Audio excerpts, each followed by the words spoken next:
पंतप्रधान नरेंद्र मोदींची माफी राजकीय माफी आहे अशा शब्दात खासदार संजय राऊतांनी मोदींवर टीका केली।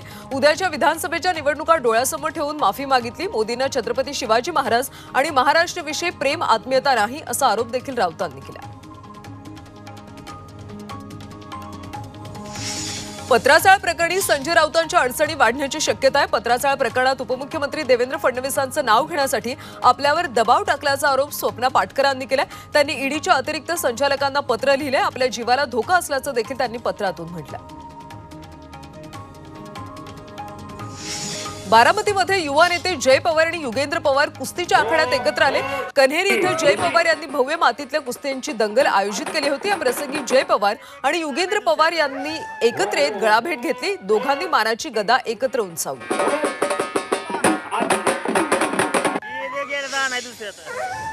शिवसेना शिंदे गटाचे उपजिल्हा प्रमुख ज्ञानेश्वर खांडे यांच्यावरच्या हल्ल्याप्रकरणी जिल्हा प्रमुख कुंडलिक खांडे यांची जामिनावर सुटका करण्यात आली। सुटका झाल्यानंतर खांडे यांनी मनोज जरांगे यांची भेट घेतली।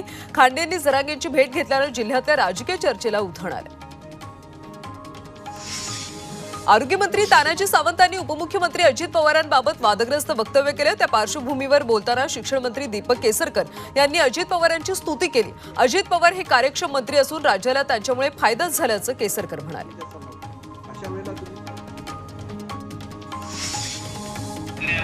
अजित पवारांच्या पक्षाबद्दल केलेल्या वक्तव्याचा वाद शमतो न शमतो तोच तानाजी सावंत काल एका शेतकऱ्यावर संतापले।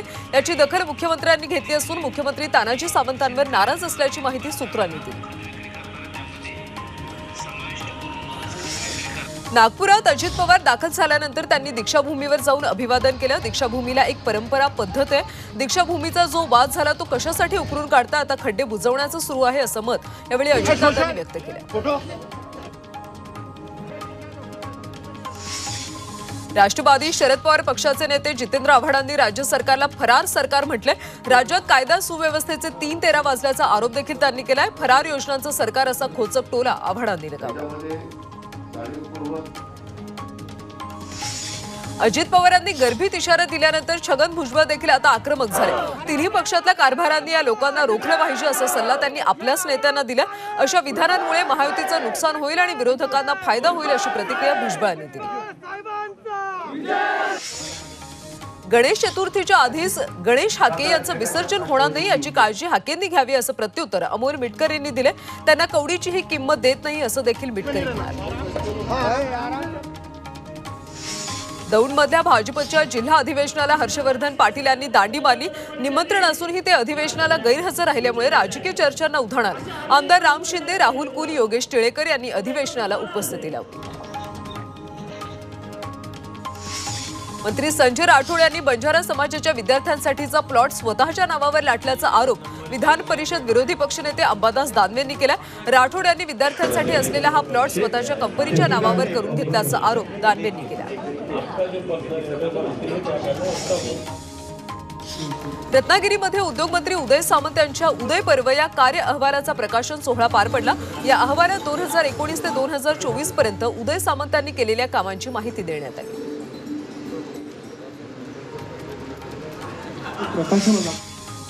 मांजरपाडा प्रकल्पातून येवला तालुक्यातल्या डोंगरगाव कालव्यामध्ये पाणी आले। मंत्री छगन भुजबळ यांच्या हस्ते पाणीपूजन करण्यात आलं।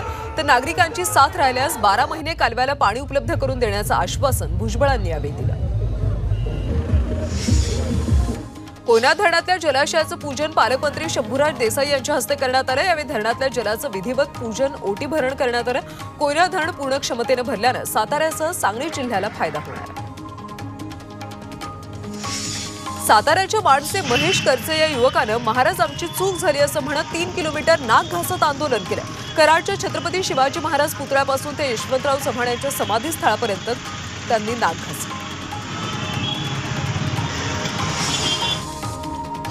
आरोपी चेतन पाटील याला 5 दिवसांची पोलीस कोठडी सुनावण्यात आली आहे। मालवणमधल्या राजकोट किल्ल्यावरच्या छत्रपती शिवाजी महाराजांचा पुतळा कोसळला प्रकरणात चेतन पाटील आरोपी आहे। या पुतळ्याचा तो स्ट्रक्चरल कन्सल्टंट होता। सुनावणी दरम्यान कोर्टाने त्याला 5 दिवसांची पोलीस कोठडी सुनावली। अहमदनगरच्या राहुरीमध्ये राष्ट्रवादी शरद पवार पक्षाचे आमदार माजी मंत्री प्राजक्त तनपुरे यांनी उपोषण सुरू केले। शिवरायांचा पुतळा कोसळल्याच्या निषेधार्थ हे आंदोलन करण्यात आले। शिल्पकारावरच्या कारवाईसह सर्व दोषींवर कारवाई व्हावी अशी मागणी यावेळी आमदार तनपुरे यांनी केली।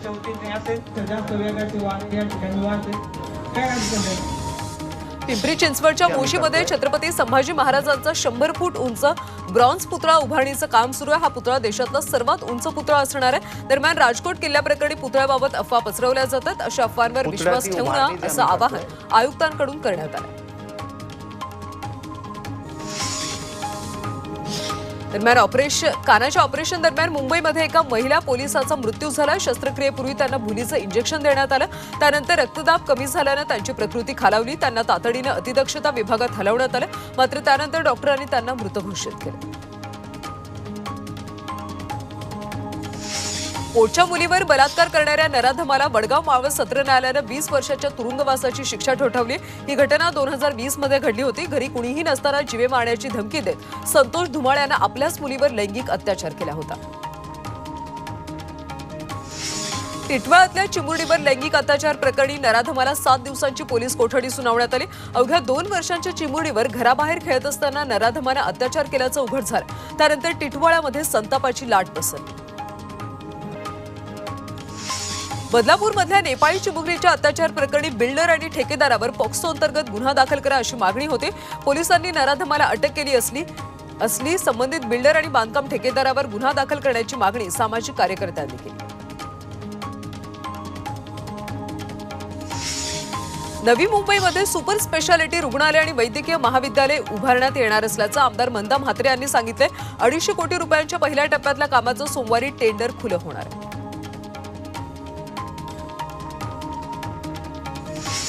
नवी मुंबई मनपामध्ये 14 गावं घेण्यास नाईकांनी विरोध केलाय, मात्र आमदार मंदा म्हात्रे 14 गावं नवी मुंबईत घेण्यास सकारात्मक असल्याचं दिसून आलं। निधीवरून विरोध असेल तर इतकी वर्ष 14 गावांसाठी निधी का आणला असा सवाल केला। ती देखील आपलीच माणसं असून त्यांना सर्वतोपरी मदत करेल अशी भूमिका आमदार मंदा म्हात्रे यांनी व्यक्त केली।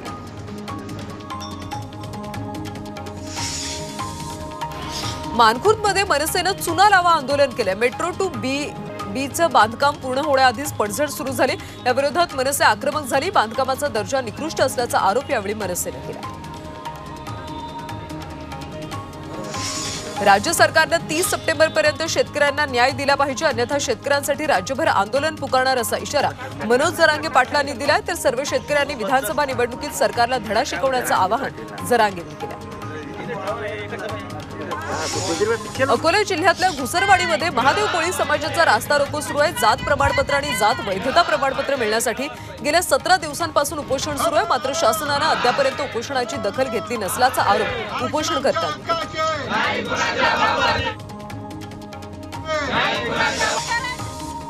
अकोल्यामध्ये काँग्रेस कमिटीच्या वतीने 1 दिवसीय अन्नत्याग आंदोलन करण्यात आलं। मालवणमधल्या राजकोट किल्ल्यावर उभारण्यात आलेल्या छत्रपती शिवाजी महाराजांच्या पुतळ्याच्या कामात भ्रष्टाचार झाल्याचा आरोप यावेळी करण्यात आला।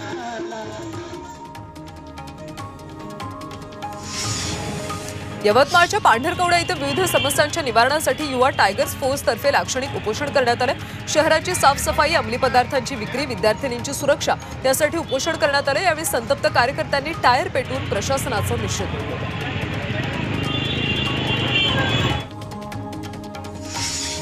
पनवेलच्या आदई गावातल्या 40 सोसायटीमध्ये पाणी पुरवठा होत नसल्यानं नागरिक आक्रमक झाले। जलजीवन प्राधिकरण विरोधात अधिकारी यांना घेराव घालून नागरिकांनी जोरदार घोषणाबाजी केली। सप्टेंबर महिन्यात पाणी पुरवठा सुरळीत केल्यास 1 ऑक्टोबरपासून महिला वर्ग बेमुदत उपोषणाला बसण्याचा इशारा नागरिकांनी दिला। कल्याण मुरबाड मार्गाला जोडणाऱ्या शहाड उड्डाण पुलाची खड्ड्यांमुळे चाळण झाली, तर खड्ड्यांमुळे पुलावर वारंवार वाहतूक कोंडी होते। त्यामुळे येत्या 2 दिवसात खड्डे न भरल्यास शिवसेना स्टाईलनं आंदोलन करण्याचा इशारा शिवसेना शहर प्रमुख रवी पाटील यांनी दिला।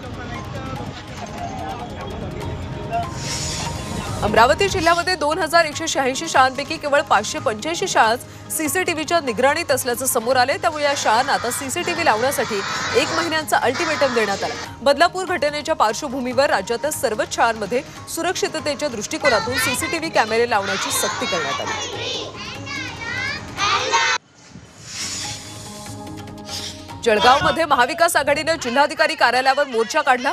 राष्ट्रीय महामार्गावरचे खड्डे बुजवण्याच्या मागणीसाठी हा मोर्चा काढण्यात आला। यावेळी खड्ड्यांभोवती रांगोळी काढून महाविकास आघाडीने प्रशासनाचा निषेध केला।